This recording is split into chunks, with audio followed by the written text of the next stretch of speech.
প্রিয় দর্শক, আমি মোর্শেদুল ইসলাম স্বাগত জানাচ্ছি সম্পাদকীয়তে। আজ জাতীয় চলচ্চিত্র দিবস। আমাদের আজকের সম্পাদকীয় বিষয় আমাদের চলচ্চিত্র কোন পথে। আর আমাদের সাথে আজকে যারা উপস্থিত হয়েছেন আলোচনার জন্য আমি পরিচয় করে দিচ্ছি। প্রথমেই রয়েছেন জনাব সাইফুল ইসলাম চৌধুরী, সভাপতি বাংলাদেশ চলচ্চিত্র প্রদর্শক সমিতি। রয়েছেন জনাব মুর্তুজা আহমেদ, সচিব, তথ্য মন্ত্রণালয়, গণপ্রজাতন্ত্রী বাংলাদেশ সরকার। রয়েছেন জনাব নাসিরউদ্দিন দিলু, আহ্বায়ক উপদেষ্টা কমিটি, বাংলাদেশ চলচ্চিত্র প্রযোজক পরিবেশক সমিতি। প্রিয় দর্শক, আপনাদের বলে দিই, আপনারা ইচ্ছে করলে আমাদের সাথে সরাসরি এই আলোচনায় যোগ দিতে পারবেন। আমাদের ফোন করতে পারবেন, যে এই নাম্বারগুলো টেলিভিশনের পর্দায় দেখা যাবে সেই নাম্বারে। এছাড়া আপনারা SMS অথবা ফেসবুকের মাধ্যমেও আপনাদের মন্তব্য পাঠাতে পারেন। তো আমরা আলোচনায় যাবার আগে একটু দেখে নেব এই মুহূর্তের সর্বশেষ সংবাদগুলো। সিটি নির্বাচন বানচালের কোনো সব ধরনের ষড়যন্ত্র মেনে নেওয়া হবে না, হুঁশিয়ারি আওয়ামী লীগের। প্রহসনের নির্বাচন হলে পরিণাম হবে ভয়াবহ, মন্তব্য বিএনপির। অদক্ষ চালক দিয়ে চলছে ত্রুটিপূর্ণ বালুবাহী ট্রলার, নিয়ম না মানায় হুমকি হয়ে উঠেছে অন্য যানের জন্য। দুর্ঘটনা এড়াতে নানা পরিকল্পনা বিআইডব্লিউটি এর। রাজধানী থেকে আন্তর্জাতিক চেক জালিয়াতি চক্রের 2 সদস্য আটক। গ্রাহকদের অজ্ঞতার সুযোগে ব্যাংকের মাধ্যমে দূতাবাসের টাকা তুলে নিত চক্রটি।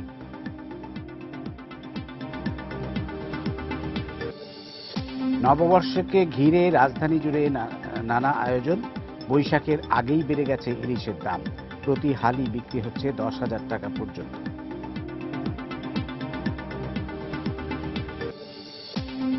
জাতীয় চলচ্চিত্র দিবসে রাজধানীতে বর্ণাঢ্য র্যালি, ডিজিটাল পদ্ধতি ব্যবহার আর ভালো মানের ছবি নির্মাণ হলে আবারও হলে ফিরবে দর্শক, মত বিশিষ্টজনদের। এবং টেলিফোনে সভাপতি পদে নাম দেওয়ার প্রস্তাব আইসিসির, আগ্রহী নন পাপন। নভেম্বরে পাকিস্তান, ওয়েস্ট ইন্ডিজ ও জিম্বাবুয়েকে নিয়ে টুর্নামেন্টের উদ্যোগ বিসিবির।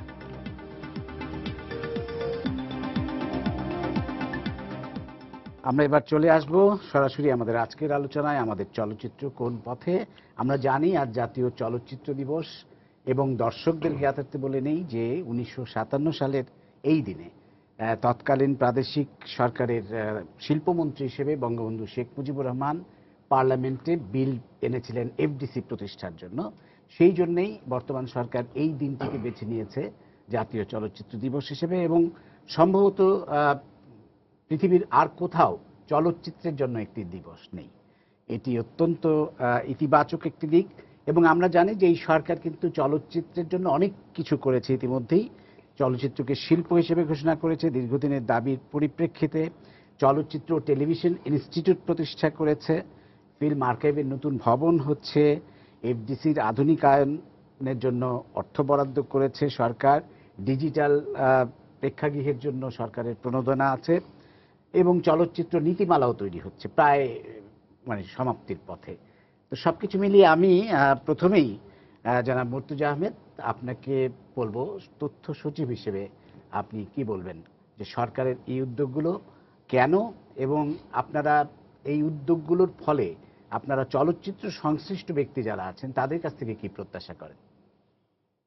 ধন্যবাদ। আপনি দর্শকদের উদ্দেশ্যে প্রথমে বলেছেন আজকে জাতীয় চলচ্চিত্র দিবস। এই গৌরবোজ্জ্বল দিনে আমি প্রথমেই চলচ্চিত্র সংশ্লিষ্ট যারা আছেন, চলচ্চিত্র শুভানুদ্দায়ী, অভিনেতা, অভিনেত্রী, প্রযোজক, পরিচালক এবং শিল্পী, কলাকুশলী সবাইকে আমি শুভেচ্ছা জানাচ্ছি। তো আপনি যে কথাটি বলেছেন, আমাদের বিষয়ই হলো যে আমাদের চলচ্চিত্র কোন পথে, এবং এই জন্য সরকার বিভিন্ন ধরনের যে পদক্ষেপ নিয়েছেন, আজকের দিনে দর্শকদের কাছে, চলচ্চিত্র শ্রোতাদের কাছে কি প্রত্যাশা। আমি বলবো এক কথায়, চলচ্চিত্র সম্মুখ পথেই এগিয়ে চলছে।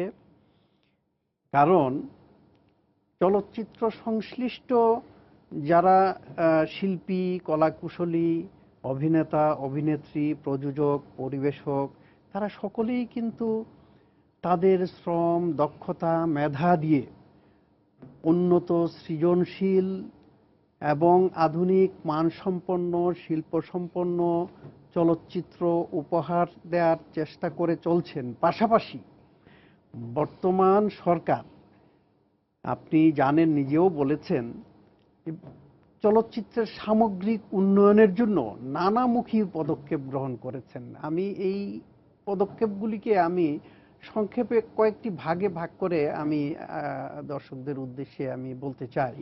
যেমন চলচ্চিত্রের পরিবেশ সৃষ্টি করার জন্য যে সকল প্রচলিত আইন নীতিমালা আছে সেইগুলিকে সময় উপযোগীকরণ সহ প্রয়োজনীয় নতুন আইন নীতিমালা এইগুলি তৈরি করা হয়েছে। যেমন উদাহরণস্বরূপ আমি বলি, ফিল্ম ক্লাবসমূহ রেজিস্ট্রেশন ও নিয়ন্ত্রণ আইন 1980 যেটা ছিল সেটা রহিত করে চলচ্চিত্র সংসদ নিবন্ধন আইন 2011 প্রণয়ন করা হয়েছে। বাংলাদেশ ফিল্ম আর্কাইভ পরিচালন ও ব্যবস্থাপনা নীতিমালা 2010 এইটা অনুমোদন করা হয়েছে। চলচ্চিত্র টেলিভিশন ইনস্টিটিউট আইন, ইনস্টিটিউট করার আগে ইনস্টিটিউট আইন করা হয়েছে। এবং চলচ্চিত্র পুরস্কার, চলচ্চিত্র অনুদান এগুলির ব্যাপারেও যোগোপযোগী নীতিমালা তৈরি করা হয়েছে। আপনি নিজেও উল্লেখ করেছেন যে চলচ্চিত্রকে সামনের দিকে এগিয়ে নিয়ে যাওয়ার জন্য যেখানে নীতিমালা ছিল না সেইখানে নীতিমালা খসড়া প্রায় সমাপ্ত হয়েছে। স্টেক হোল্ডারদের সাথে আলোচনা করে এটা খুব শীঘ্রই এটাকে পূর্ণাঙ্গ করা হবে। তাছাড়া যে প্রজেকশন, প্রেক্ষাগৃহের ডিজিটালাইজেশনের জন্য তাদেরকে যে অনুদান দেওয়ার চিন্তাভাবনা করা হয়েছে সেটার ব্যাপারেও কিন্তু একটি নীতিমালা করা হয়েছে। এইভাবে আইন এবং নীতিমালা যা দরকার সেগুলি করা হয়েছে। 2 নম্বর হলো, আমি বলতে চাই যে একটি পরিবেশ, একটি পজিটিভ পরিবেশ সৃষ্টি করার জন্য এই যে 3 এপ্রিল এটাকে চলচ্চিত্র দিবস, যেটা বিশ্বে ইউনিক, এটা করা হয়েছে নান্দনিক, সৃজনশীল, কারিগরি, শিল্পমান সম্পন্ন ছবির প্রতি আগ্রহ যাতে বাড়ে, কারিগরি প্রযুক্তি জ্ঞান সম্পন্ন এই চলচ্চিত্র তৈরির জন্য আমাদের এফডিসিকে আধুনিকায়ন, ডিজিটালাইজেশন এইগুলি করা হয়েছে। চলচ্চিত্রকে শিল্প হিসাবে ঘোষণা করা হয়েছে। এছাড়াও চলচ্চিত্রের সাথে সংশ্লিষ্ট আপনি জানেন যে আর্কাইভিং, এই যে আর্কাইভিং অর্থাৎ ছড়িয়ে ছিটিয়ে থাকা যত আমাদের পুরনো চলচ্চিত্র, আমাদের সোনালী ইতিহাস আছে, আমাদের অনেক চলচ্চিত্র আছে, সেইগুলিকে নিয়ে এসে সেইগুলিকে মান উন্নয়ন এবং সংরক্ষণ ব্যবস্থা গ্রহণ করা হয়েছে। এবং 58 কোটি টাকা ব্যয়ে অত্যাধুনিক বিশ্বমানের একটি ফিল্ম আর্কাইভ ভবন, যেটার মধ্যে থাকবে বিভিন্ন ধরনের ফিল্ম ভল্ট, ফিল্ম হাসপাতাল, film library, film museum, art gallery, seminar hall, film প্রদর্শন হল, থিয়েটার হল ইত্যাদি এইগুলির মধ্যে থাকবে। আমি সর্বশেষে যেটা বলবো যে শুধু এইদিকে না, চলচ্চিত্র প্রদর্শনের ক্ষেত্রটি কিন্তু খুবই গুরুত্বপূর্ণ। মাননীয় প্রধানমন্ত্রী এই ব্যাপারে তার ব্যক্তিগত উদ্যোগ এবং নির্দেশ রয়েছে। আমরা এইটার প্রসারের জন্য এবং চলচ্চিত্রগুলিকে প্রেক্ষাগৃহগুলিকে মানসম্পন্ন করার জন্য এবং ডিজিটালাইজড করার জন্য ইতিমধ্যে বেসরকারি মালিকানাধীন প্রেক্ষাগৃহ সংস্কার এবং প্রেক্ষাগৃহ সমূহকে ডিজিটাল প্রেক্ষাগৃহে রূপান্তর উন্নয়নের জন্য সরকারি অনুদান নীতিমালা 2015 প্রণয়ন করেছি এবং সরকারের কাছ থেকে আমরা আশা করছি যে 5,71,00,000 টাকা এবছরেই আমরা পাবো এবং আমরা কাজটি দ্রুত শুরু করতে পারবো। এবং প্রেক্ষাগৃহে আপনি জানেন যে এখন শুধু ভ্যাট ছাড়া আর কোনো কর দিতে হয় না। তাছাড়া ডিজিটাল যে কমপ্লেক্স, এইটা করার জন্য মাল্টিপ্লেক্স করতে গেলে কর দিতে হয় না। আরেকটি কথা আমি বলছি, 64টি জেলায়, 4টি উপজেলায়, যেখানে আমাদের গণযোগাযোগ অধিদপ্তরের মাধ্যমে আমরা তথ্য কমপ্লেক্স করার পদক্ষেপ নিয়েছি, প্রত্যেকটা কমপ্লেক্সে একটা করে আধুনিক ডিজিটালাইজড সিনেপ্লেক্স থাকবে। তো এইভাবে চলচ্চিত্রের সামগ্রিক উন্নয়নের জন্য সরকার বিভিন্ন রকম পদক্ষেপ গ্রহণ। ধন্যবাদ আপনাকে। আমি নাসিরউদ্দিন দিলু আপনার কাছে আসব। আমরা শুনলাম এবং আসলেই আমরা দেখতে পাচ্ছি খুবই নির্লিপ্তভাবে যদি আমরা বিশ্লেষণ করি আমরা দেখব যে বর্তমান সরকার যা করেছে চলচ্চিত্রের জন্য এটা গত অনেক বছরেই কিন্তু এই কাজটি হয়নি। তা আপনাকে জিজ্ঞেস করব যে চলচ্চিত্র প্রযোজক পরিবেশক সমিতির যে আপনি আহ্বায়ক হিসেবে কি মনে করেন আপনারা এই সুযোগগুলো কতটা কাজে লাগানো যাচ্ছে? আরেকটা প্রশ্ন আপনাকে আমি সম্পূরক হিসেবে করব, সেটা হচ্ছে প্রযোজক পরিবেশক সমিতি যেটি চলচ্চিত্রের সবচেয়ে বড় সমিতি, সবচেয়ে বড় বলতে আমি বলছি সবচেয়ে গুরুত্বপূর্ণ, সেটি কিন্তু দীর্ঘদিন যাবৎ সেটির কোনো নির্বাচিত কমিটি নাই। আপনারা মাঝখানে একবার নির্বাচনের উদ্যোগ নিয়েছিলেন, সেটি হচ্ছে না। তো এর ফলে কি কাজে ও বিঘ্ন সৃষ্টি হচ্ছে না? সবকিছু মিলিয়ে আপনারা সরকারের এই সুবিধাগুলোকে কতটা কাজে লাগাতে পারছেন? প্রথমে আপনাকে সময় কর্তৃপক্ষকে ধন্যবাদ জানাচ্ছি আজকে আমাদের এই আলোচনায় অংশগ্রহণ করার জন্য। আমি মানে আমাদের ইনফরমেশন সেক্রেটারি সাহেব যেগুলো বললেন আমি 100% ওনার সাথে একমত যে গভর্নমেন্ট কিন্তু এই গভর্নমেন্ট যে মানে ফিল্মের জন্য যা করছে বিগত কোনো গভর্নমেন্টই সেটা করেনি, কিন্তু আমরা সেটার অ্যাডভান্টেজ নিতে পারছি না। প্রথমত ডিজিটাল ফরম্যাটে কিন্তু সারা পৃথিবীতে এটার একটা অ্যাডভান্টেজ আছে, কিন্তু আমাদের এখানে ডিসঅ্যাডভান্টেজ এটা হয়েছে কারণ সিনেমাটা যেহেতু আমাদের কোনো নেগেটিভ কিনতে হচ্ছে না, পজিটিভ কিনতে হচ্ছে না, সিনেমা মেকিং এত সোজা হয়ে গেছে। আমি আমার ফ্যামিলি নিয়ে মনে হয় যদি কক্সবাজারে গিয়ে একটা শুটিং করে এসে এটা সেন্সর বোর্ডে জমা দিয়ে দিলাম এবং এখানে মানে সেক্রেটারি সাহেব তো চেয়ারম্যান সেন্সর বোর্ড, আমরা দুজনে সেন্সর বোর্ডের মেম্বার আছি। আমরা 8টা 9টা ছবি ব্যান করতে বাধ্য হয়েছি যে এই ছবিগুলো কোনোদিনই হলে চলার মতো না। হ্যাঁ, আমরা এটার অ্যাডভান্টেজ সারা পৃথিবী অ্যাডভান্টেজ নিচ্ছে, আমাদের পার্শ্ববর্তী দেশ ইন্ডিয়াতেও নিচ্ছে, কিন্তু আমরা এটা পারিনি। এখন এটা আমাদের ব্যর্থতা। আর এখানে আমাদেরও আছে যেখানে হল কমে কমে আগে বেশ কিছু 8 থেকে 10 বছর আগেও প্রায় 1000-1200টা হল ছিল, কমতে কমতে কমতে এটা 300-র মতো এসছে। সুতরাং আমাদের ব্যবসাটাও কমে গেছে। আর ইদানিং আমাদের ডিজিটাল ফরম্যাটে একটা হল ভাড়া দিতে মানে হলের একটা মেশিন আমরা ভাড়া দিতে হয়, যেটা আমরা 12,000 টাকা করে দিই, আর পার টিকিটে তারা 3 টাকা করে কাটে, মানে জাজ মাল্টিমিডিয়া বলে একটা কোম্পানি আছে, সেটা কেটে নেয় তারা। সুতরাং আমরা যা পাই তার থেকে বেশি তাদের ইন্টারেস্ট প্রোটেক্টেড, আমাদের কোনো ইন্টারেস্ট প্রোটেক্ট হয় না। সুতরাং আর হলও কমে গেছে, ব্যবসাও কমে গেছে। সুতরাং আমরা মনে করি এটা অবশ্য থাকবে না, এটা ন্যাচারালি গভর্নমেন্টের এত এই যে আমাদের সেক্রেটারি সাহেব বললেন যে প্রত্যেক উপজেলায় যেটা হবে এগুলো হয়ে গেলে অবশ্যই এটা ভালো হবে এবং লেটস হোপ যেটা আমরা ভালো হবে এইটুকুনি আশা করি। এবং যেটা আমাদের বললেন যে আপনি যে আমাদের মানে অ্যাসোসিয়েশনের আমাদের ইলেকশনের আমরা ডেট সব ঠিক হয়েছিল, কিন্তু আপনি নিজেও জানেন, আপনি একজন ক্যান্ডিডেট ছিলেন আমাদের প্যানেলের, সুতরাং ওটা আপনি জানেন যে ওটা একটা কেসের ব্যাপারে এখনও ওইটা সুপ্রিম কোর্টের অ্যাপেলেট ডিভিশনে আছে, ওইটা না শেষ হওয়া পর্যন্ত তো ন্যাচারালি আমাদের ইলেকশন হয়ে যাচ্ছে না। কারণ গভর্নমেন্ট থেকে একটা মিনিস্ট্রি অফ কমার্স থেকে একটা কমিটি করে দিয়েছে, ওইটা দিয়ে এটা এখন চালানো হচ্ছে। তবে আমরা যতটুকু আমাদের ওয়েতে চেষ্টা করছি এটাকে মানে ভালো করার জন্য অ্যাসোসিয়েশন লেভেলে এটাকে ভালো করা। আচ্ছা, আমরা আপনার কাছে আসবো সাইফুল ভাই, তার আগে আমাদের সাথে একজন দর্শক আছে টেলিফোনে, আমরা একটু ফোনটা নিয়ে নিই। প্রিয় দর্শক, আপনার পরিচয়টা দিয়ে প্রশ্নটা করুন। জি, আমার নাম আজাদ খান, আমি চট্টগ্রাম থেকে বলছি। আমি আজকের অনুষ্ঠানের মাননীয় অতিথির মধ্যে যিনি বিশেষ করে এই কন্যা, ওনার নাম হয়তো আমার জানা নেই, ওনার কাছে আমি প্রশ্নটা করতে চাই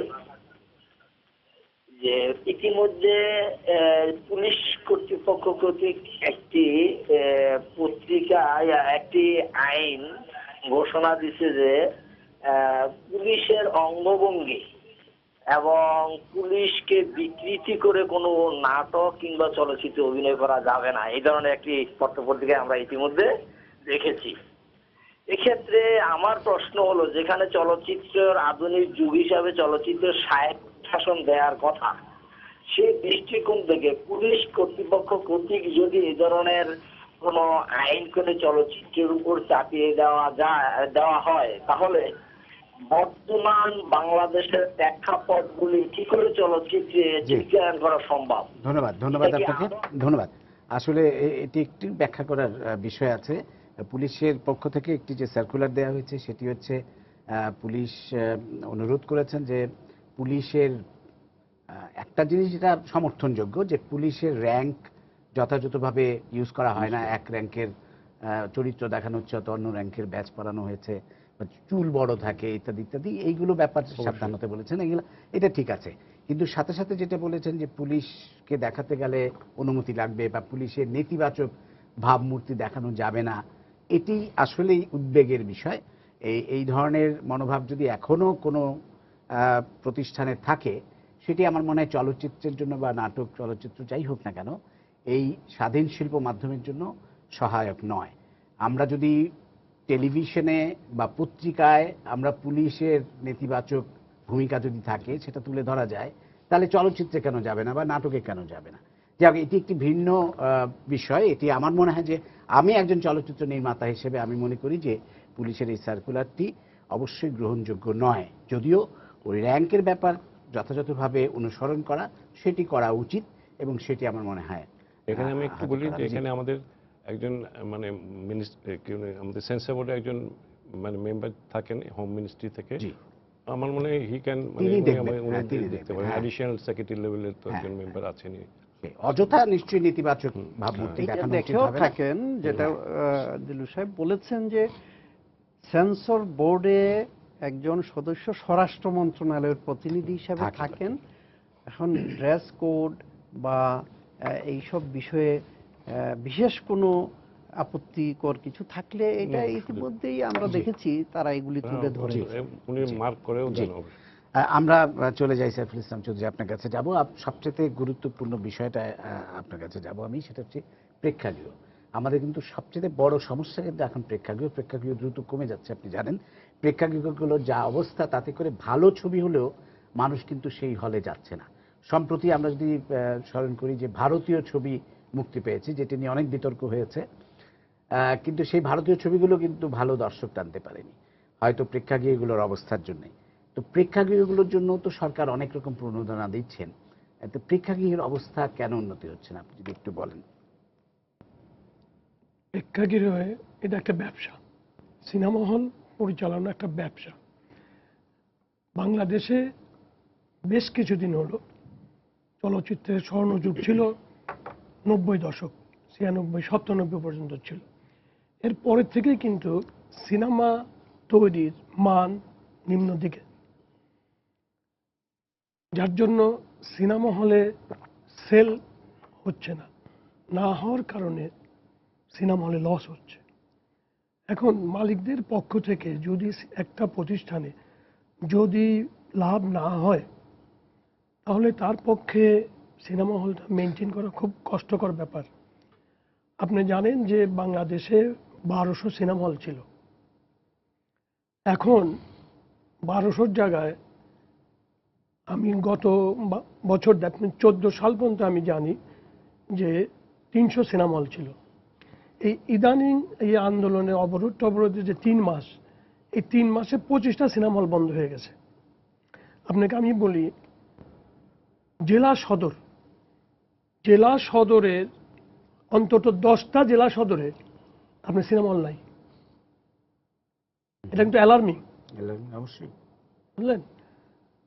তো একটা বিজনেস প্রতিষ্ঠান যদি না চলে সেটা বন্ধ হয়ে যাওয়া উচিত, কিন্তু আমরা বন্ধ করতে পারছি না। আমরা আশায় আছি যে ডিজিটাল পদ্ধতি আসলো, এটা উন্নতি হবে, উন্নতি হলে সেল বাড়বে, সেল বাড়লে আমরা হলগুলোকে আবার রাখতে পারবো, করতে পারবো।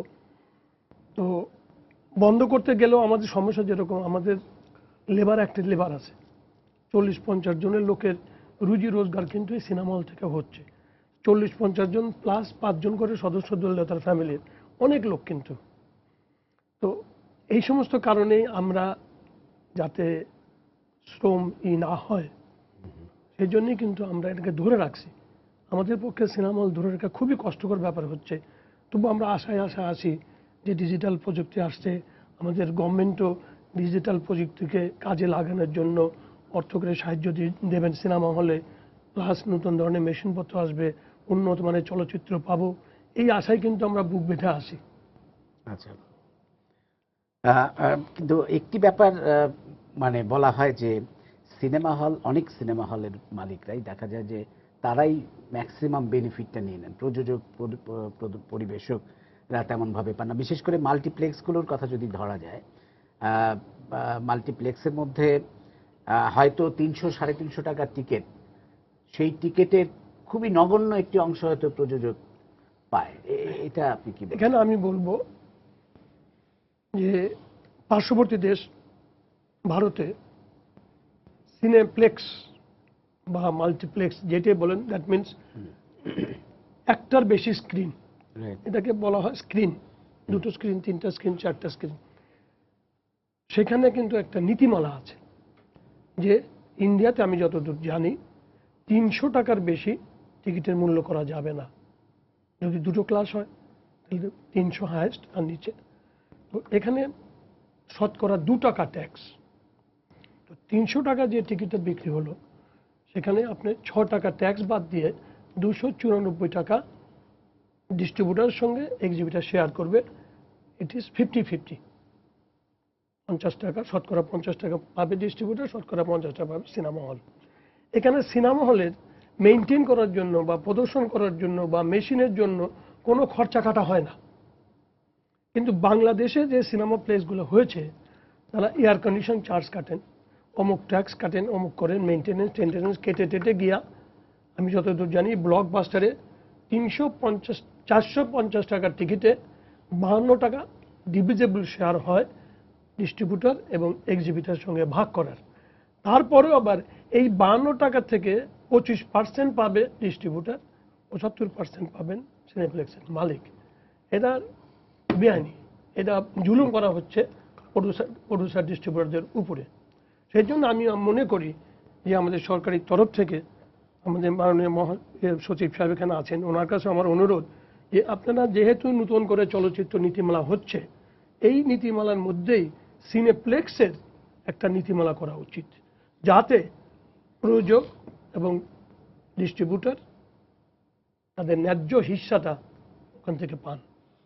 জি, আমি সাইফুল মাননীয় সাহেব, সচিব, জি, আপনি আরেকটি বিষয় কিন্তু আমি যোগ করে দিতে চাই, সেটা হচ্ছে যে অন্যান্য যে প্রেক্ষাগৃহ সেখানেও কিন্তু দেখা যায় যে আসলে কত সেল হলো না হলো সেটি হিসাব নিকাশ সেভাবে রাখা যায় না। মানে সেটা যদি ডিজিটাল পদ্ধতির কথা আমরা বলছি, যদি ডিজিটাল পদ্ধতিতে হিসাব নিকাশটাও চালু করা যায়, যেটি খুবই এমন কোনো কঠিন কিছু না, কিন্তু তাহলে কিন্তু এই সমস্যাগুলো মিটে যায়, যেটা সিনেপ্লেক্সগুলো কিন্তু আবার সেদিক থেকে খুব স্বচ্ছ যে তারা ডিজিটাল পদ্ধতিতে হিসাবটা দিচ্ছে। এখন দেখেন, আপনি একজন ব্যবসায়ী, আমরা আশা করবো যে আপনি সৎ ব্যবসায়ী হবেন। এখন যদি আপনি সৎ ব্যবসায়ী না হন তাহলে করার কিছু নাই। এটা সিনেমা হল মালিকদেরকে দোষারোপ করতে পারেন, এবং অন্যান্য ব্যবসা বাণিজ্য যেগুলো আছে সেগুলোও কিন্তু আমাদের দেশে এরকম অবস্থায় চলছে।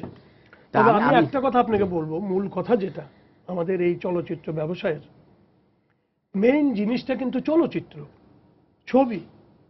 আপনি ছবি যদি ভালো হয়, সিনেমা হলে পরিবেশ খারাপ হলেও কিন্তু সেখানে সেল হবে। যেমন আপনি নিজেই জানেন যে মনপুরা ছবিটা কিন্তু এই সমস্ত সিনেমা হলে চলেছে, কিন্তু প্রচুর ব্যবসা করেছে। এবং ছবি ভালো হলে দর্শক যদি ছবিতে ইনভলভ না হয়ে যায় তাহলে কিন্তু সে চলবে না। দর্শক যখন ছবিতে ইনভলভ হয়ে যায় তখন কিন্তু তার গরম লাগলো না, ঠান্ডা লাগলো না, কি লাগলো, বাইরে গিয়ে গেঞ্জি চিপা ফেললো, ঘাম, এটা কিন্তু তারা তো ই করে না। যতক্ষণ হলে থাকবে ইনভলভ হয়ে থাকলে তার কাছে ওই গরম লাগে না। যে আমি তথ্য সচিব মহোদয় আপনার কাছে আসবো, উনি যেটা বলেছেন সেই ব্যাপারেও, যে সিনেমা হলগুলোকে আরেকটু কিভাবে শৃঙ্খলার মধ্যে নিয়ে আসা যায়, ডিজিটাল পদ্ধতিতে রিপোর্ট, মানে কি বলা যায়, যে বিক্রি যেটা হচ্ছে সেটা যদি মেনটেন করা যায়, সেটা চালু করা যায় কিনা। আরেকটি বিষয় স্ক্রলিং মেশিন। আরেকটি জিনিস হচ্ছে যে মাল্টিপ্লেক্স করার জন্য সরকার যদি প্রণোদনা দিয়েছে, কিন্তু নিয়ম আমরা বারবার বলছি যে এটা যদি চালু করা যায় যে কোনো নতুন মার্কেট বা শপিং সেন্টার যাই হবে না কেন, সেইখানে একটা সিনেপ্লেক্স বা মাল্টিপ্লেক্স থাকতেই হবে। এই নিয়মটা যদি রাজুকের পক্ষ থেকে চালু করা যায়, সেটা কিন্তু দীর্ঘদিন যাবত আমরা দাবি করে আসছি। তো এই বিষয়গুলো আপনি যদি একটু হ্যাঁ, ধন্যবাদ। আমি প্রথমেই ওই আমাদের সম্মানিত সাইফুল সাহেব যে কথাগুলি বলেছেন, বিশেষ করে সিনেপ্লেক্সের বিষয়ে তিনি নীতিমালা প্রণয়নের বিষয়ে আহ্বান জানিয়েছেন। তো তিনি এই বিষয়ে যে প্রশ্নগুলি রেখেছেন তার বক্তব্যে কিন্তু কিছু উত্তরও আছে। প্রথম কথা হলো, ভারতের সাথে আমাদের এই ক্ষেত্রে যদি তুলনা করা হয়, সিনেপ্লেক্সের সংখ্যা আমরা বলবো যে আমরা মাত্র শুরু করেছি। এই শুরুতেই আমরা ইনফ্যাক্ট এই নীতিমালায় ভারাক্রান্ত আমরা করতে চাইনি। 2 নম্বর হলো, তিনি বলেছেন যে এইটা তাদেরও একটা ব্যবসা। সরকার কিন্তু ফ্যাসিলিটেট করেন। এই কে কি হিস্সা পাবেন সেটা ধরে নেন যে তারা তাদের ব্যবসার বিষয়টা নিজেরা সেটা ঠিক করে নেবেন। হ্যাঁ, তারপরেও একটা শৃঙ্খলা রাখার জন্য যেহেতু এটা আহ্বান জানানো হয়েছে, আমরা যেহেতু চলচ্চিত্র নীতিমালা প্রায় পূর্ণাঙ্গ হওয়ার পথে, আমরা এই বিষয়টিকেও আমরা অন্তর্ভুক্ত করব যাতে করে এই সিনেপ্লেক্সের বিষয়ে একটা শৃঙ্খলার মধ্যে আসে।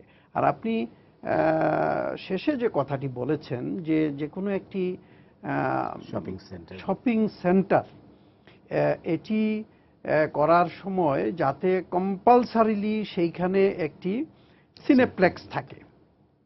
তো এটি রাজুকের প্ল্যান পাশের বিষয় আছে। রাজুক আবার আরেকটি মন্ত্রণালয়ের অধীনে, সেটি হলো পূর্ত মন্ত্রণালয়। সেই মন্ত্রণালয়ের সাথে আমরা এই বিষয়টি শীঘ্রই টেক আপ করবো যাতে করে হ্যাঁ এটা একটা সুযোগ হিসেবে সৃষ্টি হবে। এবং এই বিষয়টি মাথায় রেখেই কিন্তু আমরা এই একটু আগে যেটা বলেছিলাম যে গণযোগাযোগ অধিদপ্তরের মাধ্যমে আমরা যে 64টি জেলায় তথ্য কমপ্লেক্স করছি, সেই কমপ্লেক্সের ভিতরে কম্পালসারিলি প্রতিটি জেলায় একটি করে আধুনিক মানের আমরা সিনেপ্লেক্স আমরা রেখেছি, যাতে করে এর দ্বারা অন্যরা বিশেষ করে প্রাইভেট সেক্টরেও অনুপ্রাণিত হয়ে তারাও এই দিকে অগ্রসর হবে। আমাদের সাথে আরেকজন দর্শক আছেন টেলিফোনে, আমরা ফোনটা নিয়ে নিই। প্রিয় দর্শক, আপনার পরিচয়টা দিয়ে প্রশ্নটা করুন। আসসালামু আলাইকুম মোর্শেদ ভাই, আমার নাম ফিরোজ আলম, ঢাকা থেকে ফিল্ম ডিরেক্টর। জি জি বলেন। সাইফুল ভাই আসসালামু আলাইকুম। ওয়ালাইকুম আসসালাম। আজিল ভাই আসসালামু আলাইকুম। বিশেষ অতিথি স্যারকেও আমার সালাম। আচ্ছা, আমি সাইফুল ভাইয়ের কাছে একটু প্রশ্ন। ভাই, আধুনিক বিশ্বায়নে আজকে ডিজিটাল প্রযুক্তি সরকার যেভাবে আমাদেরকে সহযোগিতা করার প্রতিশ্রুতি দিচ্ছেন এবং দিয়ে যাচ্ছেন এবং প্রচেষ্টা আপ্রাণ চালিয়ে যাচ্ছেন, সেই ক্ষেত্রে সার্বিকভাবে এইটুকু আলোচনার মধ্যে আমি যে জিনিসটা পেলাম যে আসলেও আমাদের উৎপাদন যেভাবেই হোক, যতটুকুই হোক, সুন্দর অসুন্দর যতটুকুই হোক, আমাদের দেশীয় দৃষ্টিভঙ্গিটা আমার মতে এটা যুগোপযোগী। আমি যে বিক্রি করব যে দোকানে, সেই দোকানের মালিক সমিতির আপনি নেতা ছিলেন এবং আছেন, সেক্ষেত্রে আপনার দৃষ্টিভঙ্গি এবং আপনার করণীয়টা কতটুকু প্রসার করছেন সিনেমা হল মালিকদের ডেকে নিয়ে, যে সরকার আমাদেরকে আধুনিক প্রযুক্তি সম্পন্ন সিনেপ্লেক্স বলি আর সিনেমা হল বলি, যে স্বল্প সুদে ঋণ দিয়ে আমাদেরকে আধুনিকরণ করবে, সেক্ষেত্রে আপনার ভূমিকাটা কি? তাদেরকে ডেকে নিয়ে কতটুকু? ধন্যবাদ, আপনার প্রশ্নটা বোঝা গেছে সাইফুল ভাই। দেখুন, আপনি যে কথাটা বললেন, আমি প্রথমে বলবো আপনাকে, আমি একজন ব্যবসায়ী লোক। সরকার আমাকে ঋণ দিলে ঋণটা কিন্তু আমাকে পরিশোধ করতে হবে। তো ঋণ পরিশোধের নিয়ে আমাকে আগাতে হবে। এখন বর্তমানে বাংলাদেশে চলচ্চিত্রের যা অবস্থা, তাতে কোনো সিনেমা হল মালিক ঋণ নিয়ে ঋণ পরিশোধ করতে পারবে না যতদিন না পর্যন্ত আপনার এই ডিজিটাল চলচ্চিত্র সচ্ছল হয়, উন্নত মানের ছবি হয়, তা সিনেমা হলে সেল হলে সে তার লোনটাকে রিফান্ড দিতে দেবে। যদি সরকার অনুদান দিত সেটা পৃথক কথা ছিল, যে টাকা ফেরত দিতে হবে না, আমি নিলে ডেভেলপ করলাম। কিন্তু আমি নিয়ে যে ডেভেলপ করবো, আমাকে তো টাকাটা ফেরত দিতে হবে, এবং তার সঙ্গে কিছু ইন্টারেস্টও আছে। তো ছবির মান যদি ভালো না হয়, ছবি যদি না চলে, সিনেমা হলে যদি সেল না হয়, তাহলে আমি ডেকে এনে হল মালিককে বলবো যে ভাই তোমরা লোন নিয়ে যাও? আমি একটা জিনিস পরিষ্কার করি এখানে, সরকার প্রথমে কিন্তু ঋণের বিষয়টিতে প্রথমেই আসেননি। এখন আমরা যেটা হাতে নিয়েছি সেটি হলো অনুদান দিচ্ছি। অনুদান দেওয়ার জন্য আমরা একটা নীতিমালা তৈরি করেছি। হ্যাঁ, ঋণ দেওয়ার একটা বিষয় আছে, অন্য শিল্পে যেভাবে ঋণ নেওয়া হয় সেটা তো এই শিল্পেও, সিনেমা শিল্পেও ঋণ পাবেন, কিন্তু আপাতত আমরা অনুদানের চিন্তা করছি এবং নীতিমালাটা আমরা করেছি অনুদান দেব সিনেমা হলগুলিতে ডিজিটালাইজেশন করার জন্য। আমি এখান থেকে একটু কথা বলি যে অনুদান আমার মতে যাতে কাজে লাগে সেজন্য নগদ টাকা না দিয়ে মেশিনারি বা ইকুইপমেন্টস দেওয়া উচিত, এবং স্ট্যান্ডার্ড ইকুইপমেন্টস, যাতে সব সিনেমা হলে একই ধরনের ইকুইপমেন্টস থাকে, যাতে কন্ট্রোলিংটা সুবিধা হয়। এবং এখানে ডিজিটাল প্রযুক্তিতে সবচেয়ে বড় জিনিস যেটা, সেটা হলো কন্টেইন। এখন কিন্তু ফিল্ম নেই, এখন কিন্তু কন্টেইন। আপনি চিপসে দেন, যাইতে দেন, আপনাকে দিতে হবে কন্টেইনটাকে থ্রু সার্ভারের মাধ্যমে না গেলে শতকরা 100% পসিবিলিটি থাকবে এটা পাইরেসি হয়ে যাওয়ার। এবং পাইরেসি হয়ে গেলে, একটা ছবি যদি পাইরেসি হয়ে যায়, তাহলে তার সেই প্রডিউসার সমূলে ধ্বংস হয়ে যাবে, সে একটি পয়সাও ফেরত পাবে না, কারণ তার যে পাবলিসিটি এবং আদার এক্সপেন্সেস সেটাই সে মিট করতে পারবে না। সুতরাং আমার এখানে একটু প্রস্তাব থাকবে যে যদি অনুদানই দেওয়া হয় সেটা মেশিনারি ইকুইপমেন্টসের মাধ্যমে দেওয়া হয় এবং একই স্ট্যান্ডার্ডের। এটা একটি ভালো কথা বলেছেন। তো আমরা এইটা দেওয়ার ব্যাপারে আমরা কিন্তু যে নীতিমালা তৈরি করেছি সেইখানে কিন্তু চেক অ্যান্ড ব্যালেন্স আমরা রেখেছি, কারণ এটা একটা বিতর্কিত বিষয়। আমাদেরকে এটাও বলা হয় যে অনুদান দিলে সেটার প্রতি মমতা থাকে না, কমিটমেন্ট থাকে না, এটা ঋণ দিলেই ভালো হয়। আবার অপরদিকে একটু আগে সাইফুল সাহেব যে বললেন যে সেই ঋণ নিয়ে সেটা পরিশোধ করার মতো অবস্থা নেই। তো সেই রকম একটা বিতর্কে আমরা অনুদানে গিয়েছি, কিন্তু সেই অনুদানের টাকায় যাতে এটা প্রপারলি ইউটিলাইজড হয় এবং আমাদের লক্ষ্য অর্জিত হয়, সেই জন্য এমনকি স্থানীয় পর্যায়ে একটা মনিটরিং কমিটিও আমরা রেখেছি, হেডেড বাই জেলা প্রশাসক, যেহেতু চলচ্চিত্রটা ওখানে জেলা প্রশাসক দেখেন, এবং সেইখানে স্টেক হোল্ডার যারা তারা এখানে সদস্য হিসাবে আছেন, এবং সেইখানে কিস্তিতে দেওয়া হবে এবং অনেকগুলি শর্ত আছে, যে পূর্ব শর্তগুলি হল মালিক পূরণ করতে হবে, পূরণ করলেই কেবল তিনি এই অনুদান পাবেন এবং সর্বশেষ কিস্তি সেইভাবেই পাবেন। সেরকম চেক অ্যান্ড ব্যালেন্স রাখা হয়েছে। তবে যেটি সাইফুল ভাই একটু ভালো প্রস্তাব দিয়েছেন যে ইকুইপমেন্ট যদি দেওয়া হয়, এবং ধরেন আপনারা প্রথম পর্যায়ে হয়তো 10টি বা 15টি হলকে অনুদান দেওয়া হলো, এবং সেই 15টি হল যেন একটা সার্ভারের মাধ্যমে যেন চলে, সেই ব্যবস্থাটাও করা। এইটা একটা ভালো কথা বলেছেন। করার জন্য একসাথে যদি 15টা হলে মুক্তি দেওয়ার সুযোগ করে দেওয়া যায়, একদিকে যেমন পাইরেসি বন্ধ হবে, অন্যদিকে এর খরচও কমে যাবে এবং নানান সুবিধা পাওয়া যাবে, সেটা আমাদের মাথায় আছে। একটু বলতে পারবো? একটু কথা বলি। এখন ফিল্ম ইন্ডাস্ট্রিতে মেইন প্রবলেম হয়ে গেছে কন্টেন্ট। এই কন্টেন্টগুলা এখন সাপ্লাই করছে জাহাজ মাল্টিমিডিয়া। জাহাজ মাল্টিমিডিয়া 130টা সিনেমা হলে তার ইকুইপমেন্টস, প্রজেকশন ইকুইপমেন্টস বসিয়ে দিয়েছে, এবং সে নিজে কন্টেন্ট সাপ্লাই করে। তার কন্টেন্টে প্রথম দিকে আমরা যেটা শুনেছি যে পাইরেসি হয়েছে, এখন উনি সার্ভারের মাধ্যমে দিচ্ছেন, তাতে পাইরেসি হচ্ছে না। কিন্তু উনি এই ব্যবসাটাকে কন্ট্রোল করতে গিয়ে অন্য যারা মেশিন যারা দিতেন আগে, তাদেরকে মেশিন দেওয়া বন্ধ করে দিয়েছেন, উনি দিচ্ছেন না। তো সুতরাং সরকারিভাবে যাদেরকে ইকুইপমেন্ট দেওয়া হবে, প্রথমত কাজ হবে যে কন্টেন্ট বানানো মেশিনটা সরকারকে আনতে হবে আগে, যে ওই মেশিনগুলোতে যেন কন্টেন্ট সরকারের মাধ্যমে দেওয়া হয়, তাহলে কিন্তু ওই সিনেমা হলগুলো ছবি চালাতে পারবে। হ্যাঁ, এবং যাতে সত্যিকার ভাবে আন্তর্জাতিক মানের ডিজিটাল প্রজেকশন যাতে হয়, মানে এখন যেগুলো হচ্ছে কিন্তু ডিজিটাল প্রজেকশন হচ্ছে না। আমাদের এইটাই। তবে যে অভিযোগগুলির কথা বলছেন সেগুলি আমাদের কাছে আসেনি, আসলে আমরা দেখব। তবে আমাদের উদ্দেশ্য হলো যে আন্তর্জাতিক মানের, আধুনিক, মানসম্পন্ন cinema hall, digitalise cinema hall এবং প্রদর্শন ব্যবস্থাটাকে উন্নত করা। আগে যেমন আমি বলি যে যখন 35-এ ছিল তখন কিন্তু একটা পাইরেসি হতে মিনিমাম 6 মাস লাগতো। 6 মাস হয় কারণ একটা পাইরেসি হতে গেলে হল মালিককে ইনভলভ, হল মালিক যদি ইনভলভ না হয় তার ম্যানেজার ইনভলভ হতে হতো, আমাদের যারা চেকার ইনভলভ হতে হতো, আমাদের রিপ্রেজেন্টেটিভ ইনভলভ হতে হতো, 3-4 জন। কিন্তু এখন তো 5-7 দিনের মধ্যে মানে এখন তো আপনি হলের মধ্যে বসে মোবাইল সিনেমা দিয়ে তারা ই করে নিয়ে যাচ্ছে, মানে আর তার ডাউনলোড করে ফলে নিয়ে যাচ্ছে। মানে ফার্স্ট উইকের পর আর এর ছবি চলছে না। তো মানে এই যে সাইফুল সাহেব যেটা বললেন যে আমাদের মানে প্রডিউসারদের ধরনের মানে একটা প্রডিউসার একবার করে আর সেকেন্ড টাইম 2-3টা প্রোডাকশন না, হাউস কিন্তু সত্যিকার অর্থে যদি ডিজিটাল প্রজেকশন চালু করা যায় সার্ভার বেসড, তাহলে কিন্তু পাইরেসির আশঙ্কাটা অনেক কমে যাবে এবং তখন কিন্তু সেটা হবে। সাইফুল ভাই সেটাই হয়তো বলতে চাইছেন।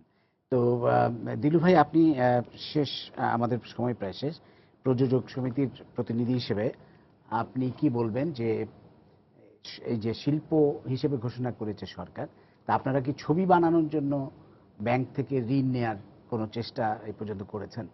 এটা বলেছে অনেক আগে থেকে শিল্প হিসাবে মানে ঘোষণা করা হয়েছে, কিন্তু ব্যাংক কোনো ফ্যাসিলিটি দেয় না।